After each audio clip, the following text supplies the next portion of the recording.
thing. Greetings, community. It's Kevin from Comic Talk, and I am here once again with Christy Shin, Horror Torah Studios. Hey, Christy. Hey, what's up, dude? It's overcast Man, today. it's a pleasure to see you. You look great. You look healthy. Thank you. You too. Well, thank you. It's been a great week. We've had a lot of great artists, a lot of great creators reach out to us. I haven't told you yet, which I'm going to do right now to you in the community. We locked down Dylan Gilbertson with Sweetheart, so he will be on next Saturday. As you remember, we have Mia, which will be on Wednesday, and then I just got off with. Let me say that again. I just spoke with Richard Fairgray. Oh God, he's bad. Yeah. Richard is funny, dude. Richard says some shit. And I love Richard. He holds a special place in my heart. I can't wait to have him on the show. So he's another individual that I was just speaking with. So as you know, Christy and the community who have been following us of definitely the late, because we've been on lockdown. A lot of people have been available, and one of which, hey, good morning there. How you doing, JB? Thank you for having me on the show. Hey, Rod. Appreciate you being here. And one of the individuals that we especially you and I, Christy, have been talking about is an individual that wrote the book that's been behind me right now. I will just bring out cover A, and the only reason why is I want to show the signature in which that I introduced this fine gentleman. And he writes a story that comes across initially is something that we all are familiar with in the first issue. But as we get towards the end of that first issue, oh my God, does a whole world open up. And I don't need to explain this. What I need to do is bring in this fine gentleman, Mr. Charlie Stickney. Hi, Charlie. Sir, how are you doing? I am doing pretty good. Thankfully, we're all healthy here. I've got 2 kids and my wife with me, so plenty of company. And if anyone wants to share some of that company, maybe we can bust it out for a little bit. But no, things are going really good. We're healthy. We have lots of food. As a writer, as someone who normally works from home, this hasn't completely changed what I'm doing. I just have more company while trying to do it. So, which I mean that's a change into itself. But the world is changing, and we're doing our best to sort of roll with it right now. So, yeah. And again, I appreciate you being here, knowing that your duties have grown between being parent, writer, maybe at times moderator. So I appreciate you being here, and I would love to get to first the world before we actually get into the issue. This world that you built. This is an enormous world. This is Tolkien style size world.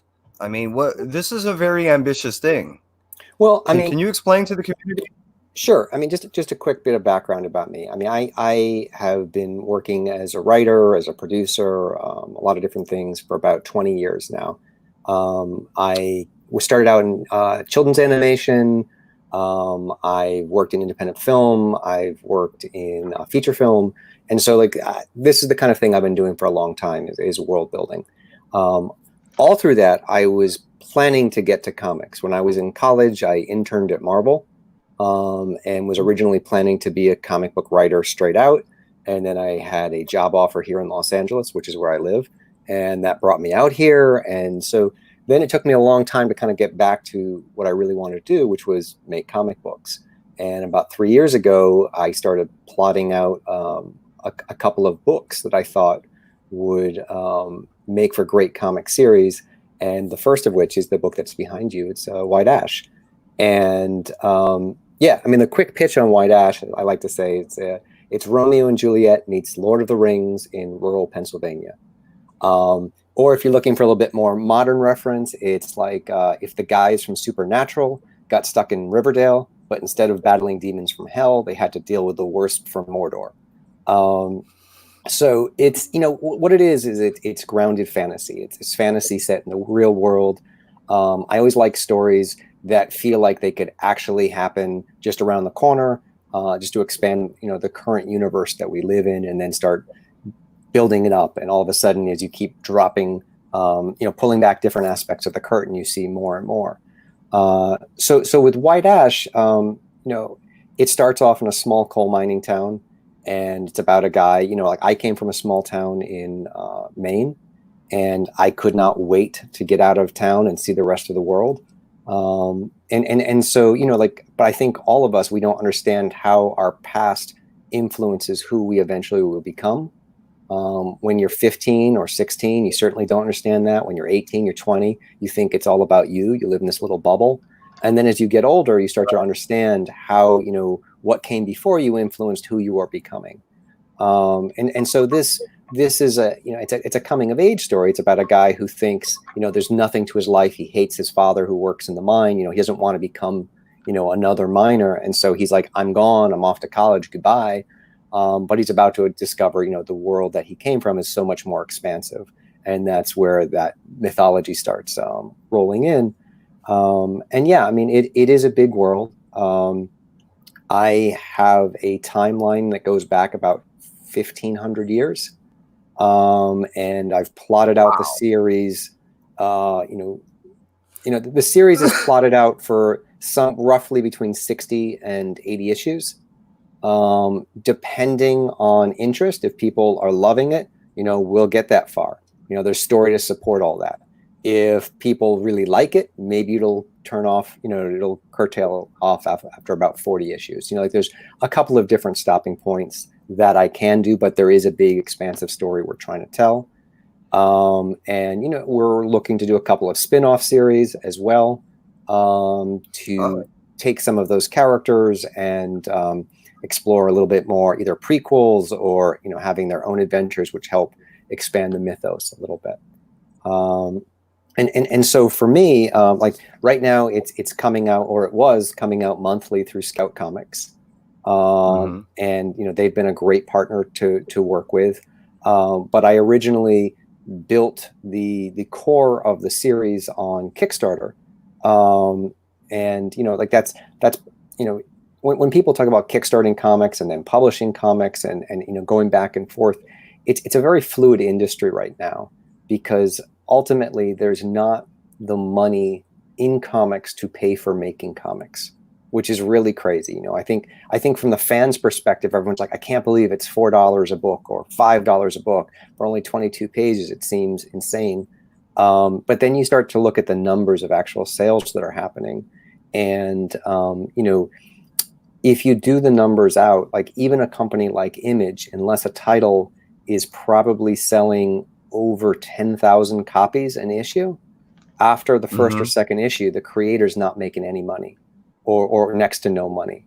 If you do the numbers, because like, Diamond War, War and the retailers, about 60% of a 10,000 issue run, like that would say $4 in the store. So you take 50% of that right off the bat. So that's down to 20,000, and then like Image's operating cost and the printing, at the end of the day, if you're selling 10,000 issues, you're probably going to bring in anywhere between 7,000 and 8,000 an issue, which, that seems like a decent amount.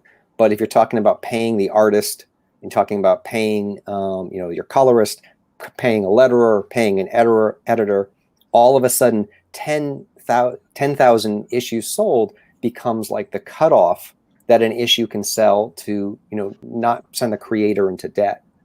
So if you look at those numbers on like Comic-Con or anything that tracks sales, any title that's doing below like 8,000, if it's a creator-owned book, it's right on the edge of costing the creator money to actually print every issue. So, you have to look at other ways to be able to afford to pay for the book. So for me, that was, I thought, if I could build up an audience on Kickstarter and create something on Kickstarter that I could then take to a publisher and then do a slightly different version with the publisher. We'd be creating two unique things, but the bulk of the book would be paid for because of Kickstarter. So I wouldn't need the publisher sales to be able to sustain the book. And what that in turn let me do is, lay out a series that's this expansive. I mean, that's one of the reasons why you see most miniseries, things are being done as 4 to 6 issue miniseries in independent comics right now, because there won't be the sales to be able to sustain it beyond that many issues. It is difficult. Right. So it's like, and unless you're a huge name in the comic industry, Right. and an independent publisher is not going to greenlight an ongoing series for someone, for that, that kind of reason. I mean, if you're Brian K. Vaughan, they're going to greenlight whatever you want to do. But if they've never heard of you before, it's just not going to happen. So you have to find other revenue sources. So what I've been doing is I kickstart larger volumes, so a 52-page book on Kickstarter, which we then break into, say, 2 issues, and then we create new pages, new covers for Scout. So the Scout version becomes something new in it to itself. It's the first printing for this version. It has new pages. It's something unique that you can only get at the retailer level versus, what we did on the Kickstarter level. So it becomes collectible. And we're able to afford making it. So that's kind of the business model of what I'm doing, is to create 2 different versions of things that serve 2 different markets. But between the 2 of them, hopefully there's enough revenue that I can do and sort of be ambitious about the kind of series I'm trying to make. Gotcha. Now, I mean, Christy, I'm sure you can relate to everything he's saying. I mean, this is one of the reasons why you do what you do, right? I mean, this is exactly why you do what you do. Yeah, I mean, for me, I do Kickstarter. I also go to cons. I mean, that's obviously not an option at this point now, but for me, I do multiple types of, fans. Like, I'll do it through my Facebook.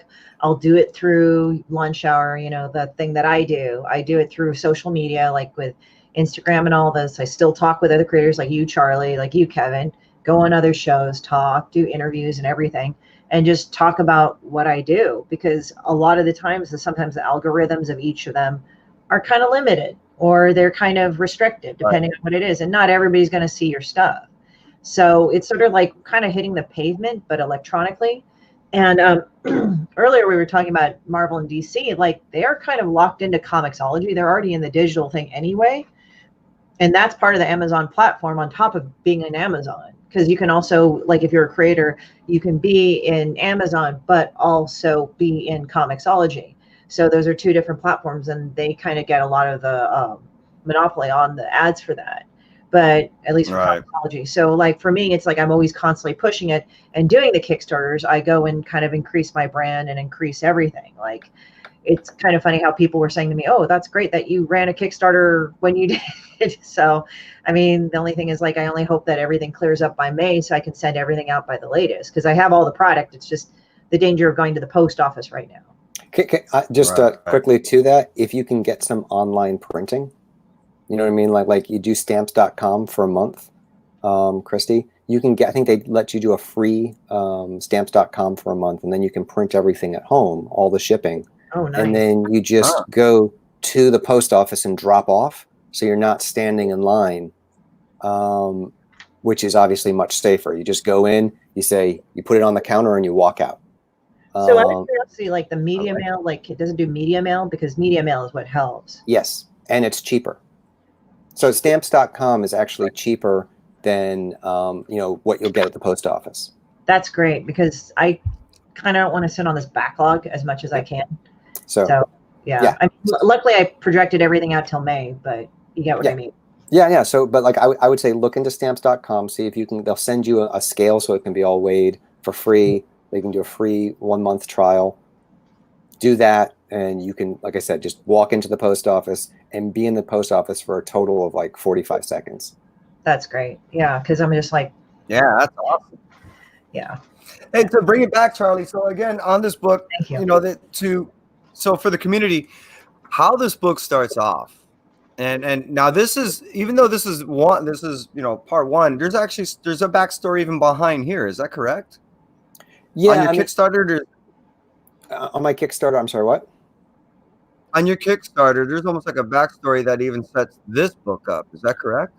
We don't have a lot of there. You know, there's there was a digital story that's as a prequel to that. It's a short, Right. but there's not like an expansive series of like if you are looking to get into the series, that's really the place to start. Perfect. So And when I was reading this, I'm sorry to interrupt, but yeah, for the community to kind of, because you're going to be very elaborate, and I'm going to dumb it down for them. No, and I don't mean that in a negative way. I mean to not spoil it, and then it'll set you up. The story starts off rather, how should I say, stereotypically. Like you said, a person that wants to get out of a small town, trying to educate themselves, looking to better themselves, is trying to get to a bigger place, to expand themselves, their mind, everything, and then learns that within their own small town, it there's a larger world than ever even imagined that can even be out there. So when I first jumped into this book and I only got about halfway through it, I'm thinking this is good. I like it. I really appreciate how it's being told. I like the art. And we'll talk about the artist in a bit. But it wasn't until I was getting to the last half of the book, I kept saying, okay, what's happening? We're starting to go down this roller coaster. There's a lot of momentum building up. And then when we get to the last few panels, you're questioning, wait a minute, how big is this world and what kind of world is this? So can you tell the community out there, one, what I was reading, and then two, when I got to issue 2, this world just blew up. I mean, it's exponentially massive, and it leaves the main character Alec not only scratching his head, but his head's almost spinning, and almost all through issue 2, he does not know what's going on. Can you tell the community how all this is working up to build this world of yours? well, I think one of the things that I do with White Ash, which I think is atypical of a lot of comics that you see today, is it is a slow rollout, right? You know, I mean, I think a lot of comics just want to give you everything right off, off the bat, and I wanted to introduce the characters, slowly build the world, and hopefully hook you on that.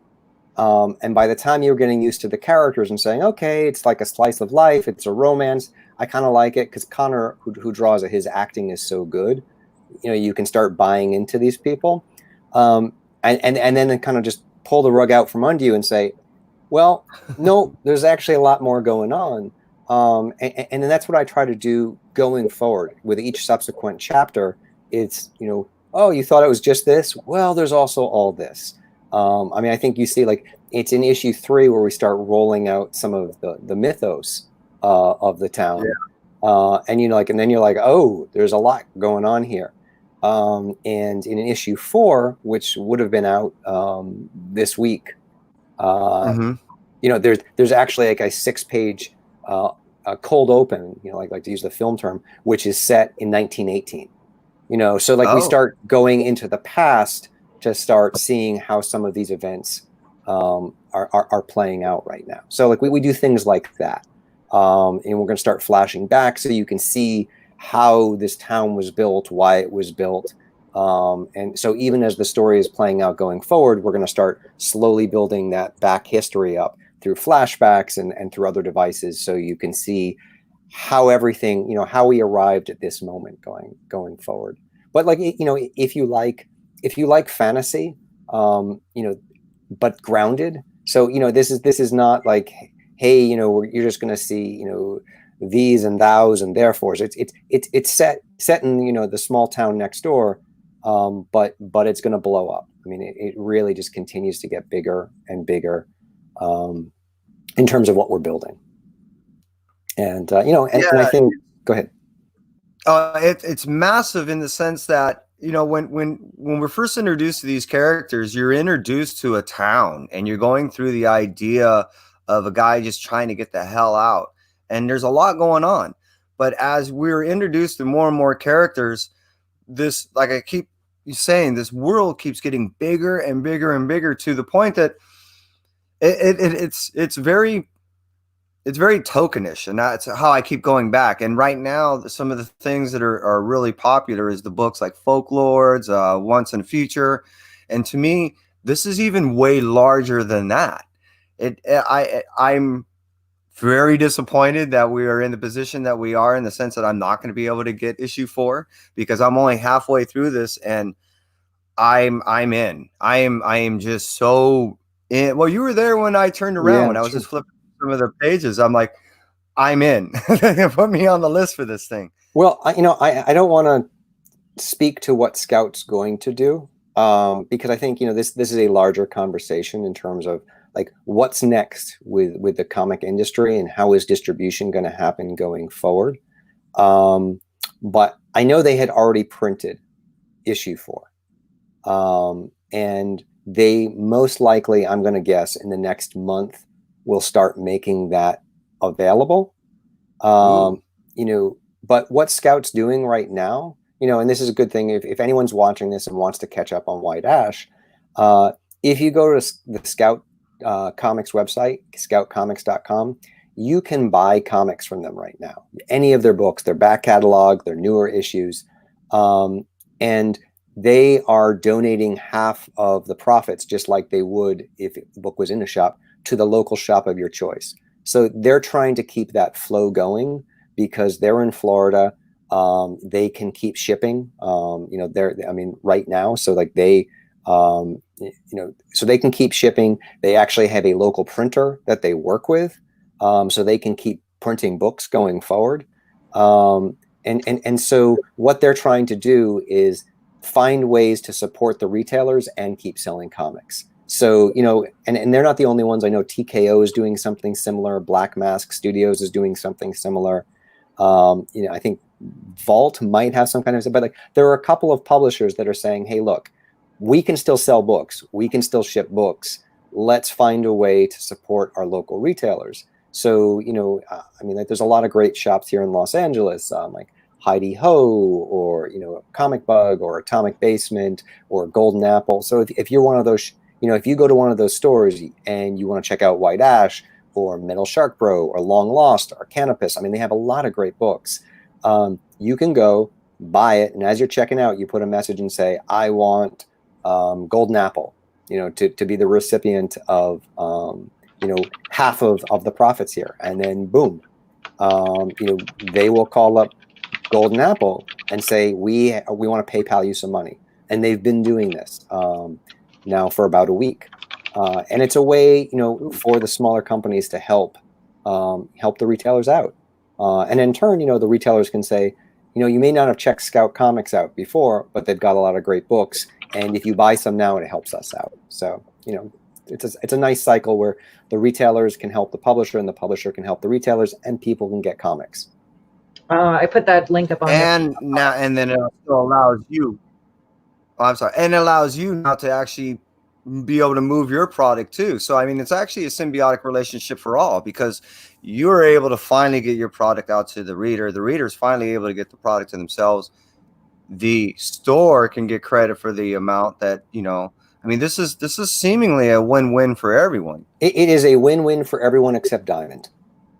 So it's which is fine. I mean, it's always been a win for Diamond throughout. As far as I've known. Yeah. You know what I mean? And I'm turning 51 soon. So to me, they've had their place in the sand for a long time. So I'm not saying they need to go away. I'm not saying they need to stay. All I'm saying is it's nice to know that there are people like Scout, even Source Point Press. Yeah, Source Point. There are stuff too. Yeah. Because I was just speaking with Frank yesterday, the day before that. And, it's nice to know that there are still products available to the readers. There are still, even like Christy, she is Horatora, and essentially she's doing the same thing. You can reach out to her and do the same thing. And this is what we as the reader needs. We want these products, and we, as far as the show is concerned, we want to help people like you out. This story is one of my, how should I say, my sleeper stories, because I don't think people are going to really see what's out there until the buzz is probably, like you said, around issue 4. because Yeah, 2 and 3 is really blowing my mind. And I think 4, that's why I was chomping on the bit for 4. I'm like, okay, I'm halfway through. I think I have a small grasp of what's supposed to happen.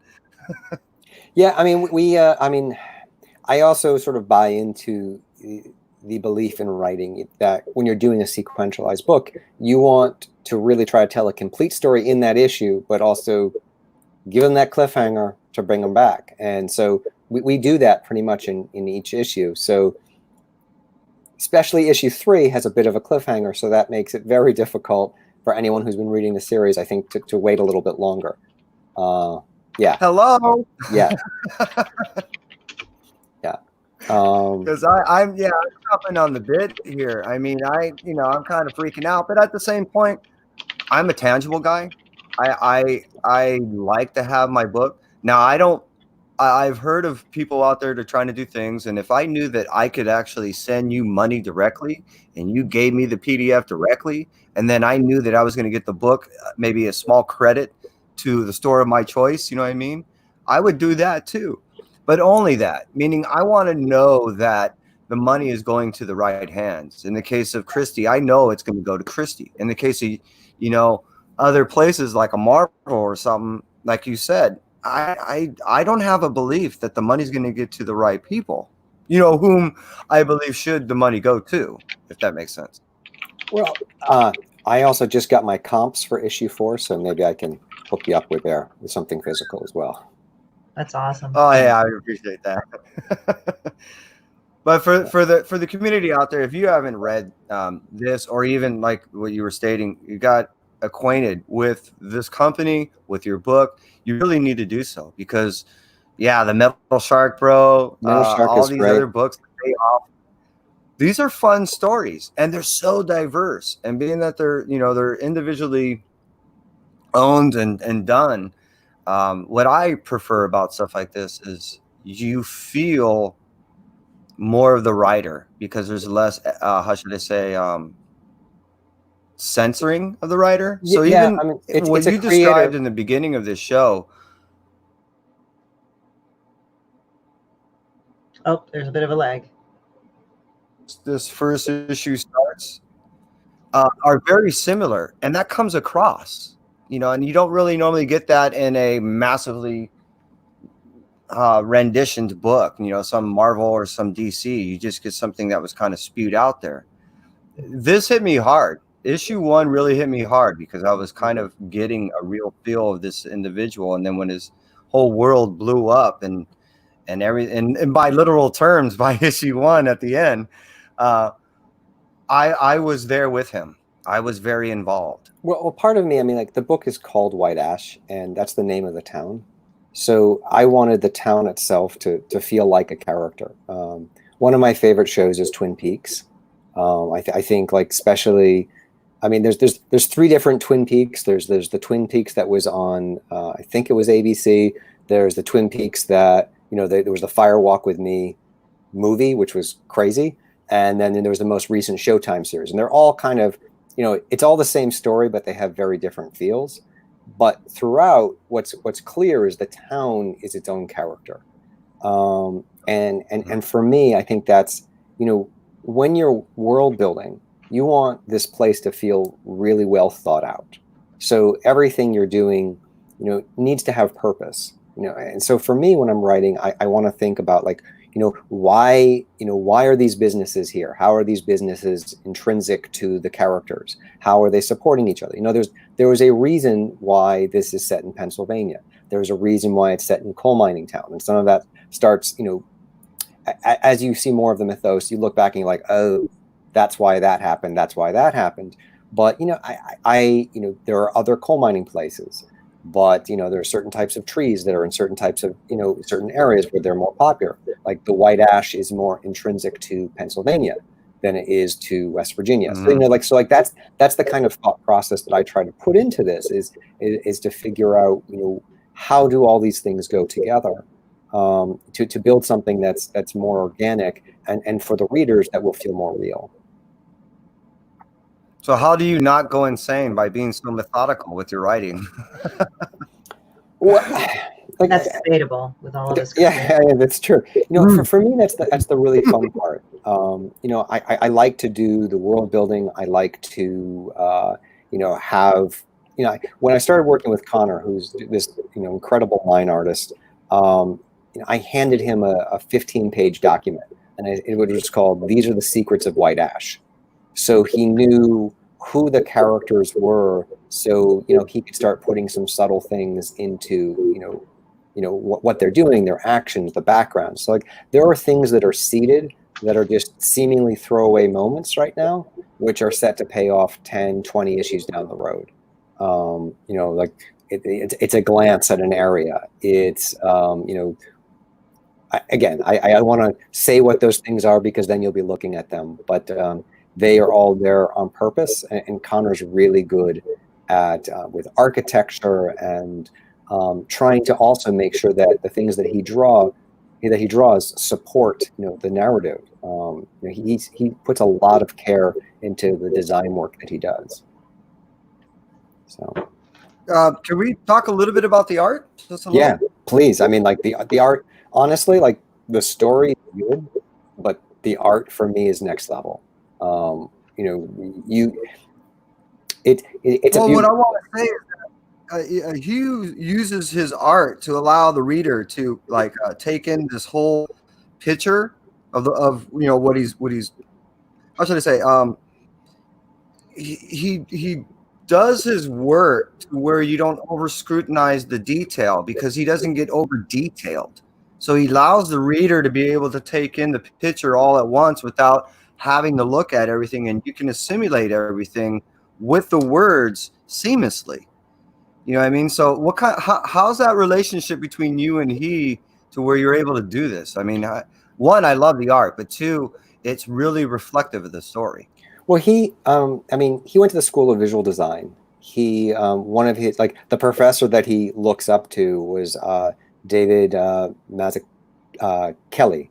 You know, I mean, like, and his stuff is also, it's all about the storytelling. And Connor said he used to be, you know, more of a detail guy, get in there and render everything. But, you know, what he learned was, you know, it's about the art supporting the story. So it's about the posing, it's about the acting, it's about choosing the camera angles that best serve the emotional drama of that moment versus, you know, how many shadow lines you can have on something. He's also a big Toth fan. So like, I mean, for a younger guy, I mean, he's, you know, he's not in his 20s, but he, you know, he's in his 30s for a younger guy, to me. I know, you know, yeah, me too. I mean, like yes, you know, he understands what classically was important, and he had, you know, but he also supports it with, you know, the necessary details. And I was really fortunate to find him. I think he's a tremendous talent that was in some ways undiscovered. He had, you know, Mark Millar had this talent search about 4 or 5 years ago, and he was the, you know, the line artist winner of that. And I looked at the work that he did in that, and you can see that the seeds of what he does now that are really good, but the colorist they paired him with didn't support what he was doing, and so a lot of what was good about his work was lost. So I feel like he had this shot to be known, and you know, you just kind of flip through those pages because they don't look like anything special. You know, and I am fortunate that I used to work in the animation industry. So when I was you know, looking for an artist for White Ash, one of my best friends is a storyboard director, has worked on everything from like the Hellboy movies to Bob's Burger to Tron to you know, he Black Dynamite, like he's does a lot. And so we were looking over samples together, and he's like, oh, this is good, this is good. And then he saw this 3-page sequence that Connor did, and he's like, no, forget everybody else. Who is this guy? You know, why do we not know who he is? And you know, and I feel that way. And when we're at conventions, we're at San Diego, you see pros stop by, you know, big names who are like, what is this? I don't know who you are, because he's really that talented. And then Finn Cram, who does the colors, does a fantastic job of complementing Connor without overwhelming, you know, Connor's line work. So I think there's a nice synergy there, and a lot of people really like the color work too in the book. So it's I think there are too many That's the other writers thing I who. want to point out is the coloring also in your, because you're trying to get a feel of this whole white ash town, so you want this almost dinginess to it. So you got this nice palette of almost like a vibrant color that's in the background, and then overlaid with like a dinginess over it, and it Yeah, really comes across in the feel of the town. it's a rough. He also does a lot of rough brush work on it, and I think like that also shows like the hard edges of the town in different places. I think it's really important. A lot of writers try to take ownership. Like they're the creator, they're the force behind the book, and for me, it's important that the artist, if they really are doing as much world building as you are, they're the ones, like they're helping you co-create that world together. Yes, I had the first 5, 6 issues scripted out even before I started working with Connor, but he is my partner, he is my co-creator, in this universe. And I think it's important, as writers, to recognize how much the artists build to the world building. And there are even things that he would design that, even though I have this expansive world, I'm like, oh, if this means this, just looking at the background that he did or costume our characters were wearing, what if we went here with a story? So like, we go back and forth. I try to keep things somewhat loose for him. I'm not the Alan Moore type where I'm like, you need, it's this table and I'm going to send you a picture and there's this lamp on it. And, like I break things down into panels, but then try to imply, what the direction is. And I trust him to be able to sort of to take those beats and turn them into things that works with his art style. And so, we have a good synergy. He also streams live on Twitch, which is also really useful too, because I can watch him drawing the book. And, if there's something that's, say, going off the rails, which is almost never, but if there was, I could say to him, hey, I send him a little DM and say, hey, maybe what if we did this shot a little bit like this? Or, the title of that, the elementary school should be Alden Elementary or something like that. So I can make little real-time adjustments. I know Christy would love this if someone was sitting over her shoulder giving her notes as she was drawing something at every stage of the drawing. But I'm very judicious in terms of being able to do that because, I want him to want to continue to work with me, but it provides the opportunity if, he needs real-time feedback, which I think which is good anytime that you're working with an artist, because at the end of the day, this is a collaboration, when done best. So there should be back and forth. And I've noticed that too, to use the creators of Kanto, David Boer works so well with Drew Zucker, and he admittedly said, I had my script, but by the time that Drew and I worked things out, it evolved into its own entity, something beyond what I initially wrote, nothing that insulted or belittled what I did initially, but it just evolved into a greater and better thing because of the contribution, not, in how should I say, in spite of. And everyone should go read that book. Not only is it a great book, David is a wonderful person. So I always like to push people to support other good people's work. And he's a wonderful creator, really generous with other people. And it's a really great book too. Well, to throw the flattery back at you, I've found that out when I speak in the world, and everything that I hear about you falls in the same vein, in the same line, and in the same category as David. So, well, thank you. Don't remove yourself from that category because you're right there. I appreciate what you do for not only us as the readers, but I mean, for the industry itself. Well, I think, creators need to understand that it's an ecosystem, right? And so, everyone, there's a retailer out of Texas, Jen King, and she was doing a little Facebook live post for some people the other day, and she was showing basically the flow chart. And you need to understand that it's a flow chart, and that every part of that ecosystem needs to be functioning well for the industry as a whole to thrive. And in particular, the publishers that aren't Marvel and DC need the shops.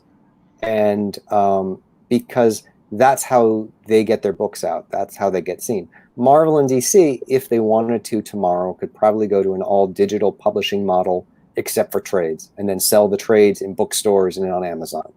And that wouldn't affect their bottom line very much because they're part of Disney, and Disney makes, the Marvel movies, and the same thing with DC and Warner Brothers. And that comic profit margin is a very small line item in the overall big company portfolio. What it does is it helps create new stories that they can then mine the IP for the movies where they make the real money. But every other publisher needs the direct market. Unfortunately, for the retailers, they need Marvel and DC way more than they need all the other publishers. And I kind of wish that, and maybe this is a time where all these other publishers are stepping up. The retailers, and I guess it comes back to the customers would realize how many great stories are being made outside of the mainstream. And, there are lots of places in the country where, aside from Marvel and DC, they might have Walking Dead, or would have had Walking Dead, Saga, 2 or 3 Image titles, 1 or 2 Dark Horse titles, and that's it. We're really lucky here in Los Angeles where there's a vibrant independent comic book scene, and the shops support that. But that's the place where creators want to go to tell their great stories. A lot of them, sure. I mean, there's a lot of people have a Superman story they want to tell, or a Wonder Woman story they want to tell, and they would love to get that shot to do it because they also get that paycheck.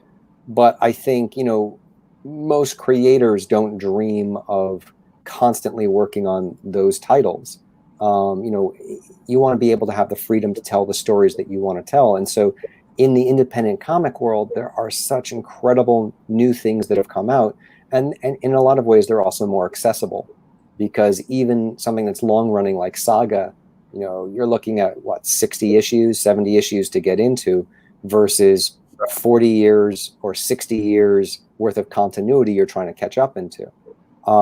And when you have creator-owned books, they're more focused. You don't have different writers coming in and changing the direction of the characters every 2 years. So people remain consistent to who they started, and their journey and their arc is organic because, it's the same person plotting it out.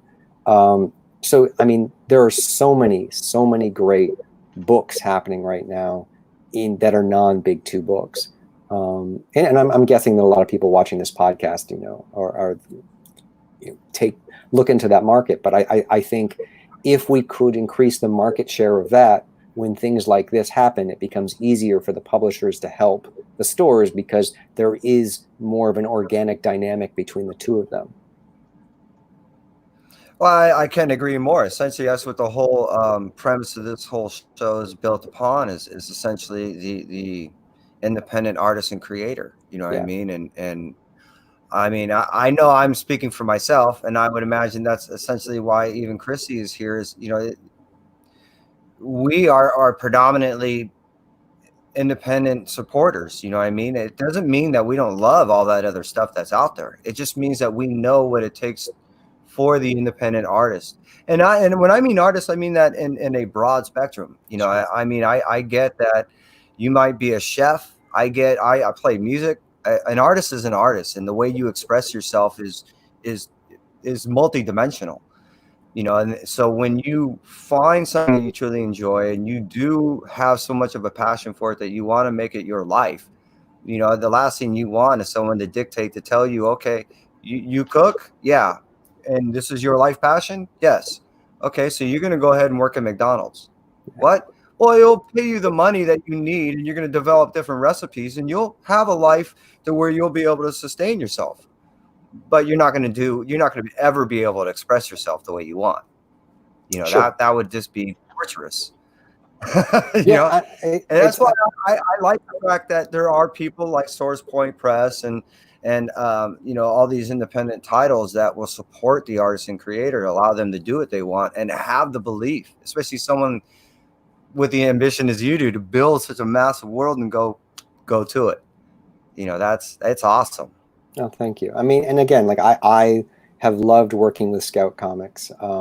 I and been taking on actually more of a role there. I'm helping them edit a couple of their other titles, and they've got a lot of good stuff that things that are rolling out right now, especially in Los Angeles.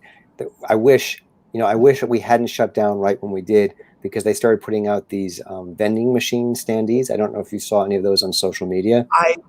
Recently I've seen Scout with these neat little vending machines, and there's if they hold 10 books, if I call, like 5 on top, 5 on the bottom. It's something like it might be a 9, like a 3-3-3 grid, but it looks just like a vending machine where you could put a quarter in and have comics coming out. And they were starting to roll out in Los Angeles. Heidi Ho was supposed to get one. Pulp Fiction Comics in Culver City got one. Golden Apple was getting one. So like it was going out to all the shops, which was going to help with the visibility of the Scout line, and also, help our book sell. But again, it helps with the independent creators too. I mean, just give you something physical and say, here's an indie section that you can go to, and here are some great books. So. Yeah, I saw that actually at Mega City 1, which is down the street. And where they had positioned is right when you walk in the door. So right when you walk in, even before you hit the main book section, to your right, what's this? I mean, it caught my eye initially because of the vending machine look. Yeah, it's a beautiful design. I agree. I didn't know. Yeah, well, they didn't have an opportunity to fully deliver all the those dispensed units. Yeah, what I mean?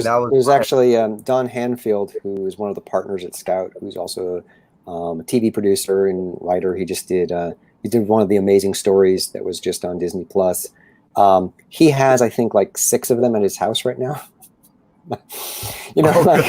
Like they were supposed to be picked up to be shipped, and so now he's being quarantined with 6 of these giant vending machines, probably taken up his kitchen or something. Who knows? Going nuts or something. That's right. He was looking forward to moving those out, but that's not happening now. So, well, at least he knows where they're at now. That's right. That's true.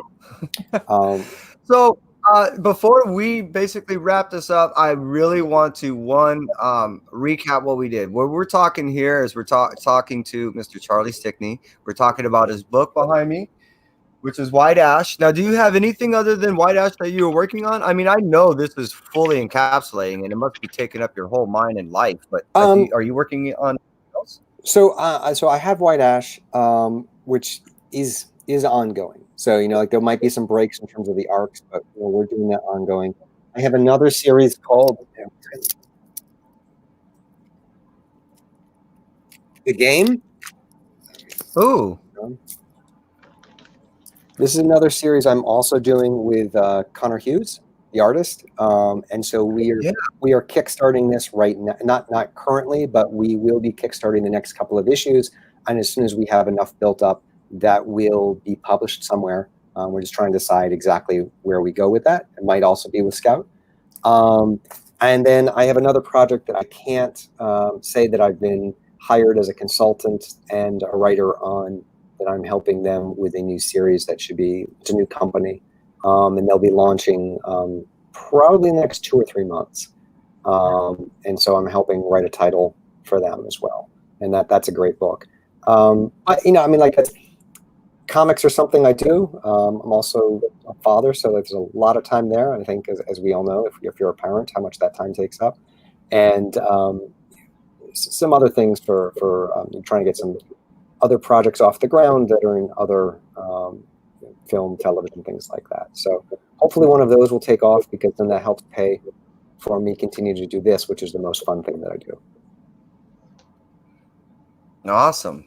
Cool. I mean, you're busy. Well, and obviously I would hope that you would get back to us when these projects are up and going, and that way we can go ahead and discuss them. Yeah, please. I would love to be back on. This was a lot of fun. No one is died in the other room as far as I can hear, so that's good. No screams. How old are you? I have to admit, I have found that silence can actually be scary. Yeah. So. Well, my wife is out there. My daughter just turned 8, and my son will be turning 11 next month. They both get to have the quarantine birthdays, which is, their friends driving by in cars and waving as they stand outside. That's good. But it's a new world. So they're just at the age where they just have way too much energy and I could really use a yard, which most of us don't have here in Los Angeles. Oh yeah. Well, my roommate actually opens up the sliding glass door, so I kind of have that, and I have a balcony, but I don't have a backyard. I'm like, yeah. This is the time where living in the country. I grew up in Maine. I lived half a mile from the beach there, and we lived on an acre of land. And an acre of land half a mile from the beach would probably cost you now, and this was a long time ago, but probably now about $400,000. Easily. Yeah, no, but like imagine what half an acre of land would cost here in Los Angeles, half a mile from the beach. I mean, that'd be like 10 million, 20 million. 8 mil? Yeah. Starting at 8 mil, right? If you're lucky. So anyway, I would really love to have a backyard to say, go play. But I don't. So I need to write more comics to get that, because that's the path to be able to buy a yard in Los Angeles is to write comics. oh, I totally understand that. I kind of feel that way myself. I feel like it's weird, like I'm kind of doing it by myself in a way, with my studios and everything. And I think I'm doing okay. Like, I think I'm doing decent for what it is, but still it's like, oh, Jesus, like. Yeah. Easier other places. No, believe me when I say you're doing better than many of the people that I speak to. Yeah, no, Christy. No. Yeah, you're doing well. Yeah. Anyway, well, thank you so much.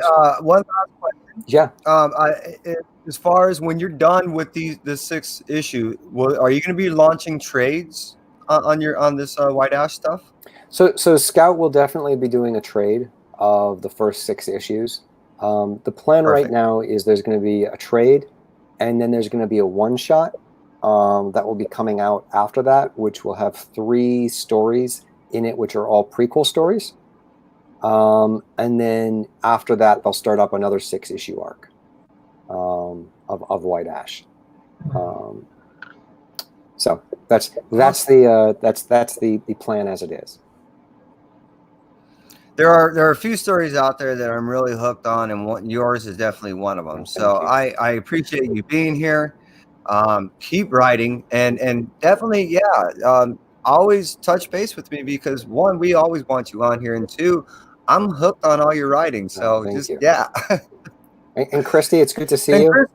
It's good to see you too, Charlie. It's good to know that you're well. Yeah, so, you too. Yeah. So everyone stay well. Thank you. Yeah. Sorry, that's like. I appreciate you being here and doing this with and for me all the time, Christy. I mean, you're so awesome. Thank you. I appreciate it. Yeah, and thank you for your advice for stamps.com. I'll definitely look into it. I should be getting the last component. The only thing is I can't ship out certain prints because I can't go to Mary because I think she's immunocompromised, so I can't, but at least the other stuff I can get out of the way. So at least thank you for the suggestion of stamps.com. I've been shipping out occasionally some things here, but my wife would kill me if I wanted to go stand in line at the post office. So thankfully I can just print out the postage. You walk in, you walk out. I don't touch anything. And you're done. And seriously, 45 seconds, and you've dropped off a day's worth of of books. Yeah, I think I'll look into that definitely. I'm gonna wait how it is in the next couple of weeks, because how like everybody's getting aid, everybody's getting unemployment. So I just want to kind of get all that stuff in. Yeah. Kind of have an idea of what my ducks are in a row, and then just do the thing. But I've let all my backers know. I know, like I've let some of them know, so they are well aware of the situation. So definitely stamps.com. I'll take a look into that probably the next week or so. Yeah. Everyone's very understanding, especially with Kickstarter, what's going on right now. Yeah. But, so as long as you let them know, hey, I'm alive, I'm doing the thing, this is what's going on, so So again, thank you, community, for being here. To tease you one last time, this is White Ash. I not only recommend this thing, but if you're not reading this, you are missing out. I'm very grateful for Mr. Charlie Stickney to be here with us to talk about this wonderful story. I'm grateful to Christy to assist me in this. And hey, from Onetwocomictalk, we are out. Thank you very much, community. Probably stay with me. All right, don't leave yet.